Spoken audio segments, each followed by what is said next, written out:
Graça e paz a todos, esse é o canal Cristo Sem Fronteira, meu nome é Jean. E hoje é o último vídeo da sequência de 4 vídeos falando sobre tempestade.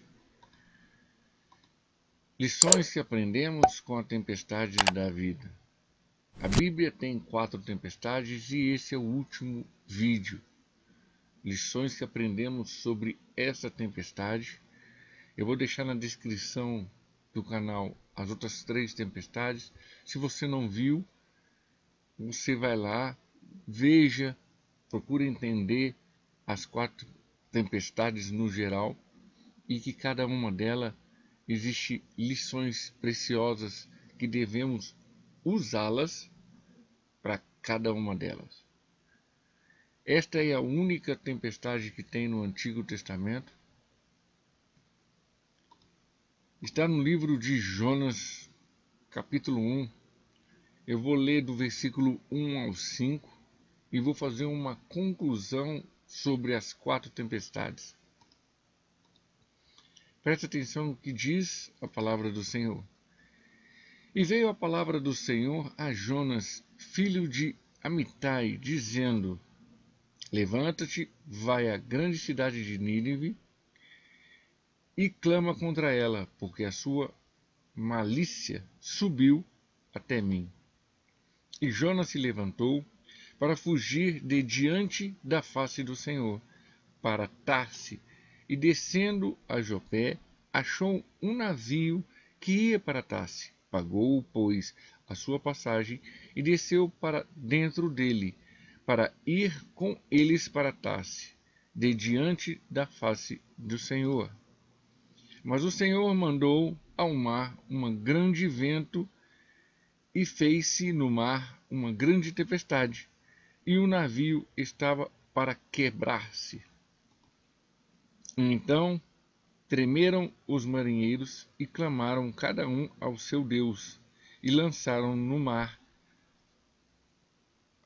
as fazendas que estavam no navio, para que aliviasse seu peso. Jonas, porém, desceu ao lugar do porão e se deitou e dormiu um profundo sono.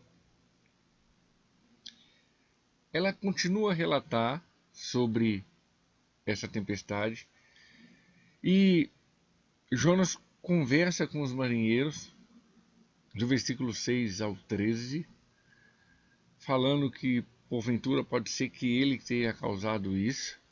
E do 14 ao 17, Jonas é lançado no mar, o mar se acalma e ele é tragado por um peixe grande. Essa é a conclusão até o versículo 17 desse primeiro capítulo. O que aprendemos? A definição sobre tempestade é todo tipo de situação que faz sairmos da zona de conforto e das adversidades da vida. Eu falei sobre essa definição nos outros 3 vídeos.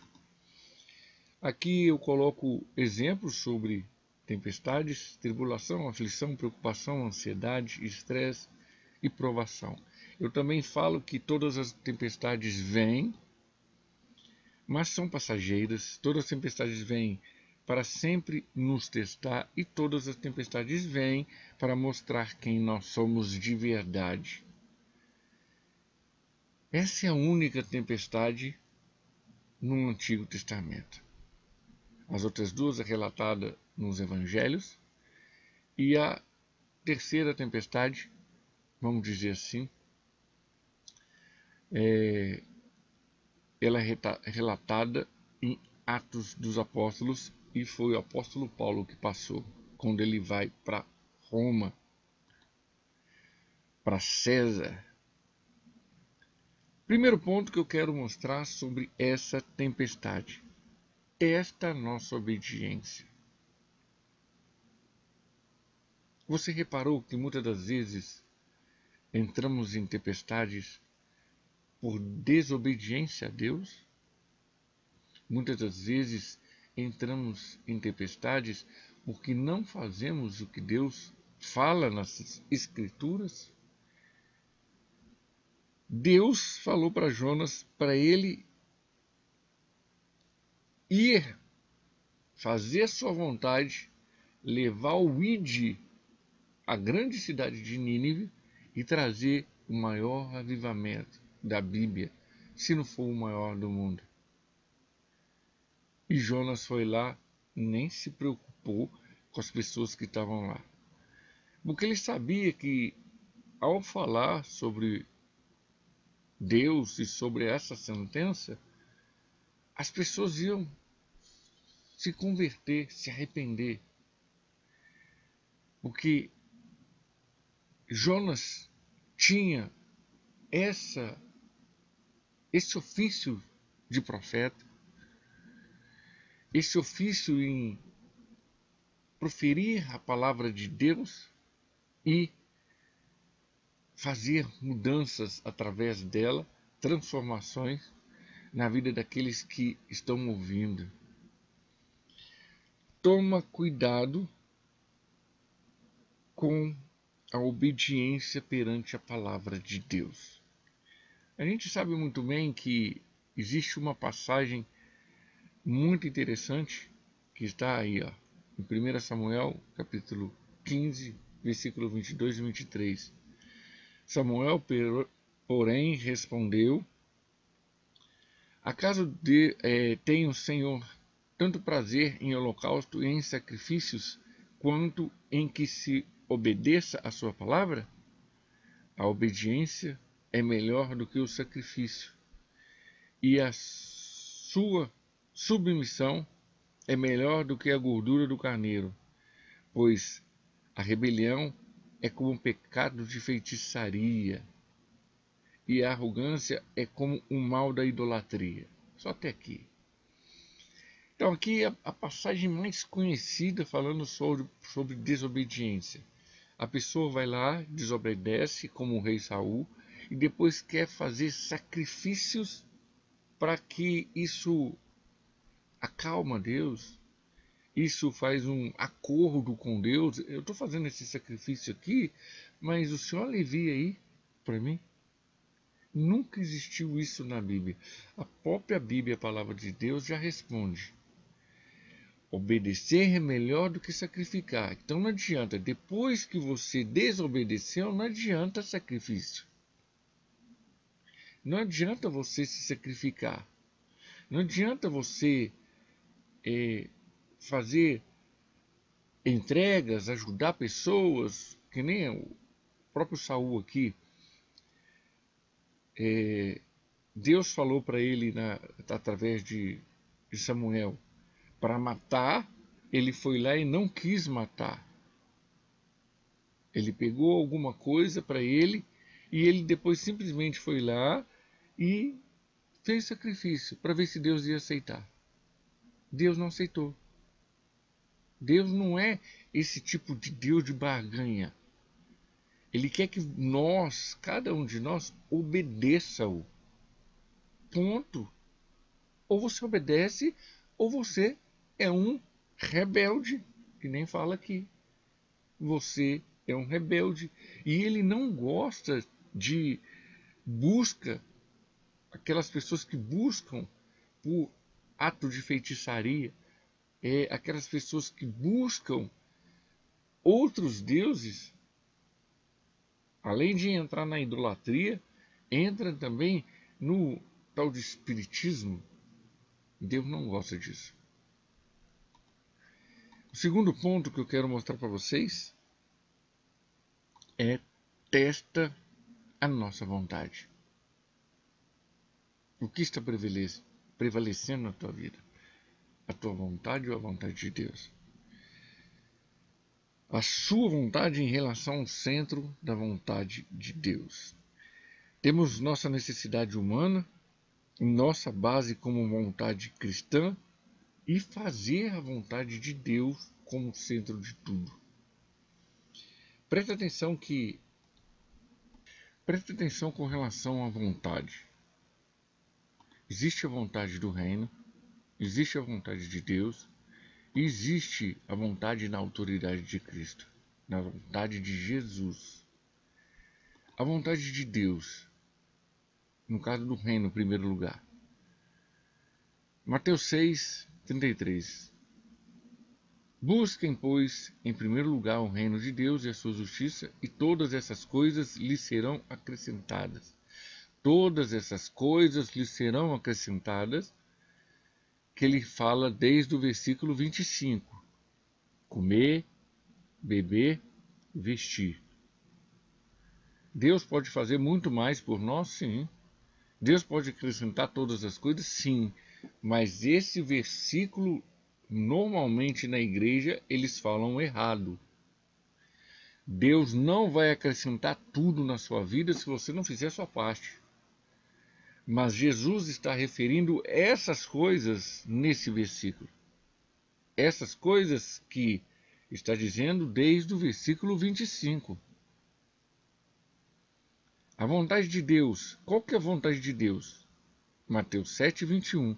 Nem todo aquele que me diz Senhor, Senhor, entrará no reino dos céus, mas aquele que faz a vontade de meu Pai que estará no céu. Qual que é a vontade de Deus? Se você continuar lendo no versículo 22, é aquele que não pratica iniquidade. É aquele que não continua pecando. É aquele que busca fazer o centro do reino e da vontade de Deus, e que não se mantém na prática pecaminosa. A vontade na autoridade de Cristo, qual que é? Uma delas é Mateus, capítulo 28, versículo 18 ao 20. Então Jesus aproximou-se dele e disse: Foi-me dado toda a autoridade no céu e na terra. Portanto, vão, ide, em outra versão, eu estou lendo na NVI, e façam discípulos de todas as nações, batizando-os em nome do Pai, do Filho e do Espírito Santo, ensinando-os a obedecer a tudo que eu lhes ordenei, e eu estarei sempre com vocês até o fim dos tempos. Olha, presta atenção no versículo 20, que ninguém compreende direito. Se você quer ter a autoridade de Cristo, no versículo 18, fazer o id e ensinar, fazer discípulos, que você vai ensinar e vai discipular, você tem que obedecer tudo que Jesus mandou, tudo que Jesus ensinou, tudo que Jesus ordenou. Senão você não consegue fazer o id pela autoridade de Cristo. Eu estou falando o id na autoridade de Cristo. Porque muitas pessoas estão fazendo para o reino, mas não fazem a vontade de Deus e muito menos têm a autoridade de Cristo. Os três é uma sequência. Você entra no reino, você entende a vontade de Deus e agora você, nessa vontade de Deus, você tem a autoridade de Cristo. É uma sequência. Não tem como você fazer o id se você nem entrou no reino. Não tem como você fazer o id se você não está nessa vontade de Deus. Você está fazendo o id para você, para o seu status, para a sua glória, para o seu ego. Em Mateus 16, versículo 24 e 25, que nós conhecemos muito bem, ele fala sobre renunciar a você. Ele fala sobre levar sua cruz, pegue sua cruz e me siga. Então não tem como você ter a autoridade de Cristo, não tem como você fazer a vontade de Deus se você não renunciou sua vida, não renunciou sua vontade, não renunciou seus prazeres mundanos, não renunciou a você e a sua natureza carnal pecaminosa, que você não faz parte mais do mundo carnal, você faz parte do mundo espiritual, você faz parte do mundo do reino de Deus. Eu não estou falando das suas necessidades humanas, eu estou falando em você priorizar o seu ego. Porque não tá chovendo, não vou no culto. Tá fazendo frio, não vou no culto. Tá quente demais, para que isso? Tá quente demais, para que aquilo? Ah, tá fazendo frio, não vou acordar de madrugada. Ah, tá chovendo, vou dormir mais um pouco. O reino de Deus está aí. As igrejas, os locais das denominações, tá tendo escola bíblica dominical, tá tendo culto da família, culto de ensino. E você está participando? Você está fazendo isso, que é entrar no reino de Deus? Isso é a primeira parte. Se você não faz a primeira parte, como você está na vontade de Deus e como você está na autoridade de Cristo? Não tem como. Não tem como você quebrar princípios estabelecidos para o seu crescimento espiritual, para o seu amadurecimento espiritual. Continuando com relação ao terceiro ponto, testa a nossa submissão. Tiago, capítulo 4, versículo 7, diz muito bem isso. Portanto, submeta-se a Deus, resisti ao diabo e ele fugirá de vocês. Submissão, sujeição, a reverência é você aceitar isso proposto para Deus, não como uma base de troca. Você vai entrar na palavra de Deus, conhecer o íntimo dele, o que ele quer para você, o propósito estabelecido por ele. Aí você vai ter força para resistir o diabo. Você vai ter força para superar isso aí.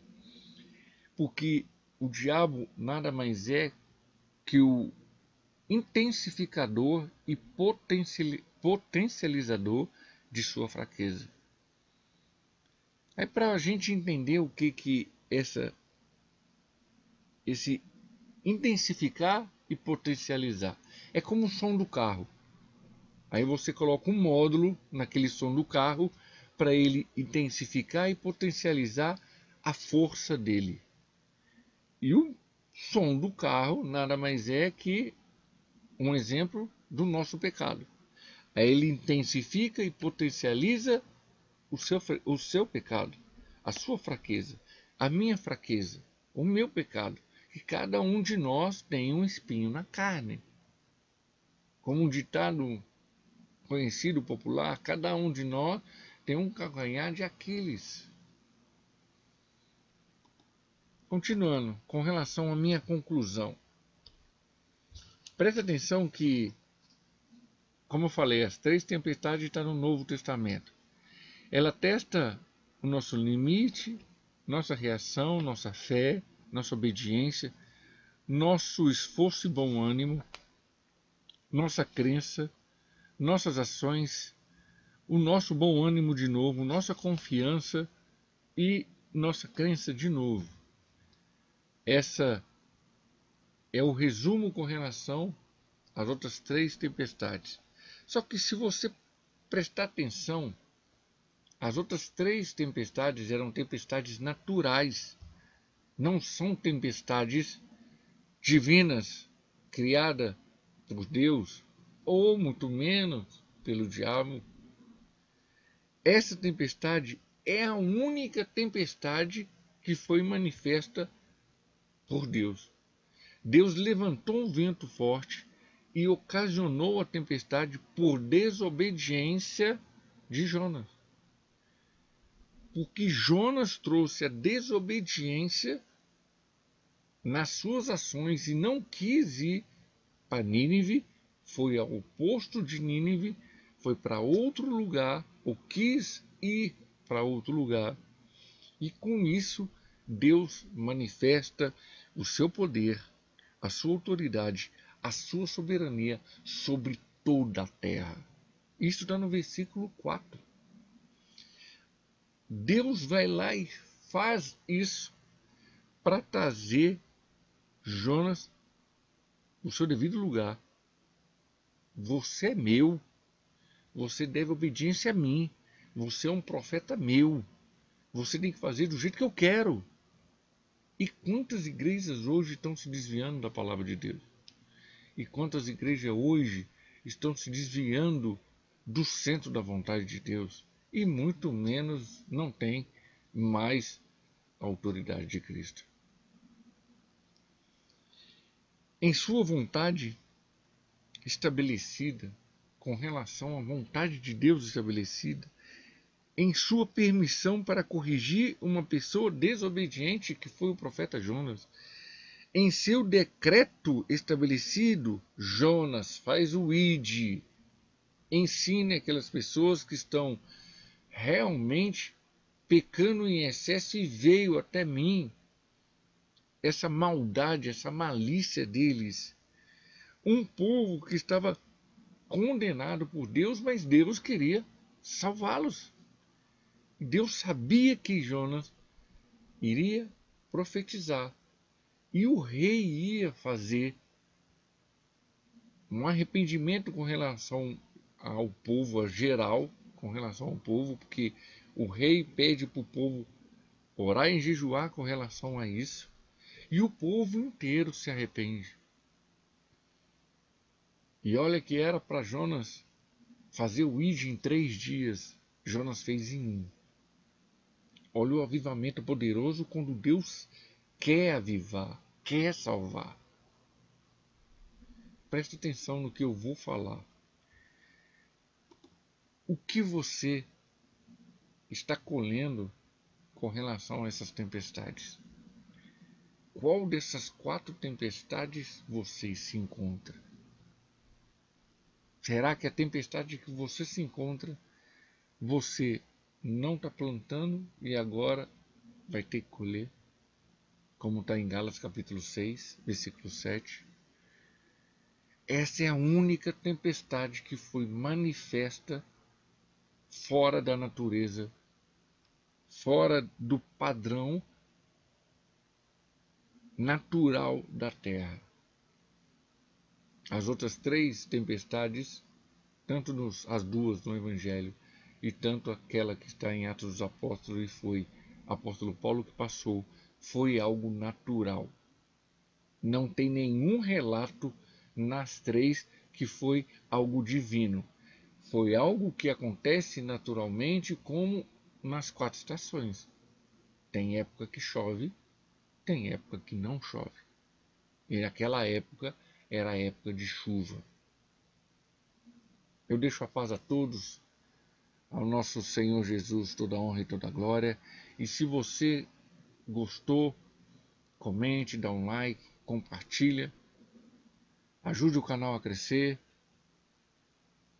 Se inscreva no canal se não for inscrito. Em nome do Senhor Jesus, toda a honra e toda a glória. Tudo vem dele e tudo volta para ele. Até o próximo vídeo.